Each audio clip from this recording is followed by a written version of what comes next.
नेमकं कोणाला शिवाय देताय तुम्ही? काय चाललंय? आणि नेमकं नीट समजून तरी विषय घ्या तुम्ही.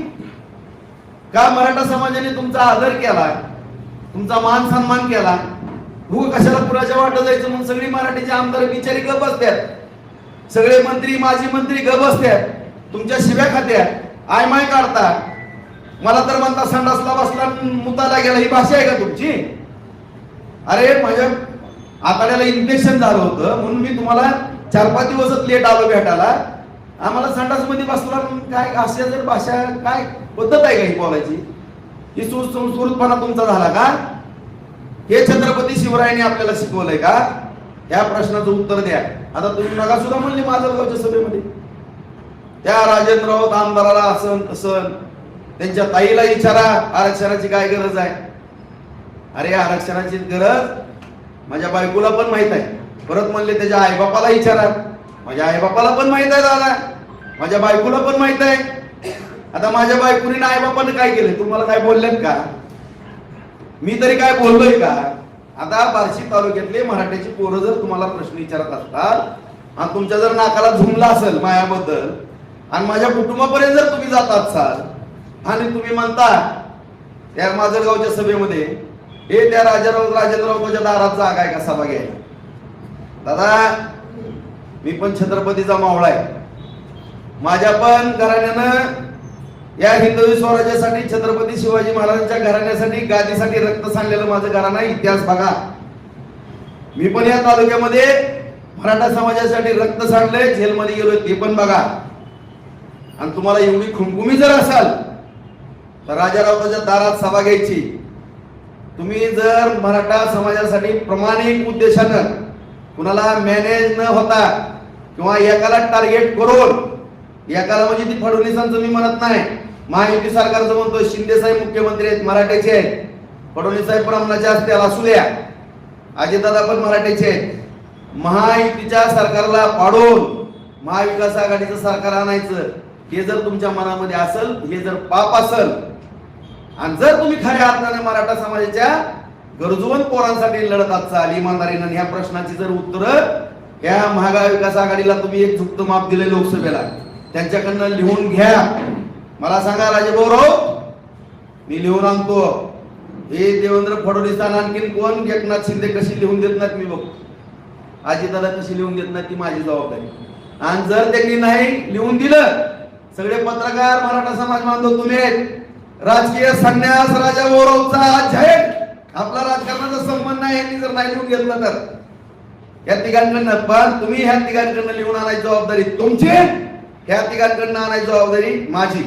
आणि जर ह्या तिघांनी नाही लिहून दिलं तर राऊत घरानं राजकारणापासून अनेक फक्त छत्रपती शिवराय प्रतिष्ठान काढो आणि या मराठा समाजाची प्रामाणिकपणानं भले 10-20 एकर जमीन राहिली तरी चालेल, अख्खी इस्टेट गेली तर आम्ही मराठा समाजाची या ठिकाणी सेवा करू, त्यांचं पाय धुवून पाणी पिऊ आणि सगळ्या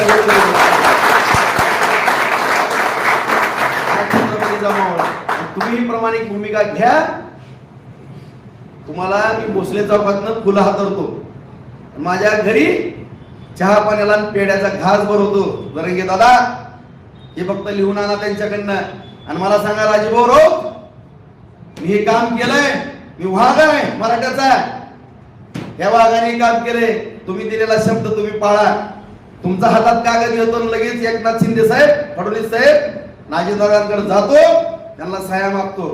जर नाही सह्या दिल्या तर बार्शीत अशीच पत्रकार परिषद घेतो आणि राजेंद्र राऊत घराण्याचा राजकीय संन्यास जाहीर करतो. दादा हा माझा शब्द राहील. पण जर ह्या मराठ्याच्या छाव्याला छत्रपतीच्या मावळ्याला डावचाचा प्रयत्न केला तर हे मराठ्यांसाठी आणि हिंदवी स्वराज्यासाठी रक्त सांडणारं घराणं आहे. आणि खडोजी खोपड्याच्या भूमिकेत जर येईल तर राजा राऊत म्हणतात मला काय परिणाम होईल, अख्खा महाराष्ट्र इतिहासामध्ये नोंद करणे या राजा राऊताची माझं डोकं फिरवू नका तुम्ही. एवढेच हात जोडून विनंती करतो आणि तमाम महाराष्ट्रातल्या मराठा समाजाला नम्रपणे छत्रपतींच्या चरणी नतमस्तक होऊन माझं मी सांगतो, मी जर ज्या दिवशी मराठ्यांबरोबर गद्दारी कराल त्या दिवशी पांडे चौकामध्ये फाशी घेईल अशा पद्धतीने जाहीर अभिवाचन देतो. आणि जरंगे दादा पुन्हा एकदा सांगतो, फक्त प्रामाणिक मराठा म्हणून माझ्या दारात द्यायचं, आणखीन पण पेढा भरवेल. खंडोजी खोपड्याचा जर रोल केला तर मोठी शिक्षा सुद्धा भोगावं लागेल. ही राजा भाऊरावचं चॅलेंज आहे. कोण मराठाचा माणूस बोलत नव्हता, पण आज ही पट्ट्या राजा राऊत